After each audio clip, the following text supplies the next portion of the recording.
ابراهيم بص لما بيستلم في مساحه واسعه، يا راجل يا راجل يا راجل، ايوه كده، ايوه كده جعفر، ايوه كده جعفر. شفتوا محمد ابراهيم لما يستلم في مساحه فاضيه؟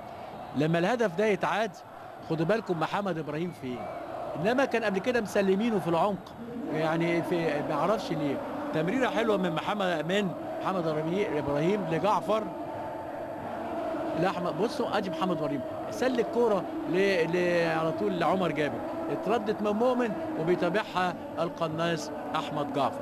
يبقى احمد جعفر في الدقيقه الثانيه من الوقت بدل الضائع يحط هدف الثالث لنادي الزمالك.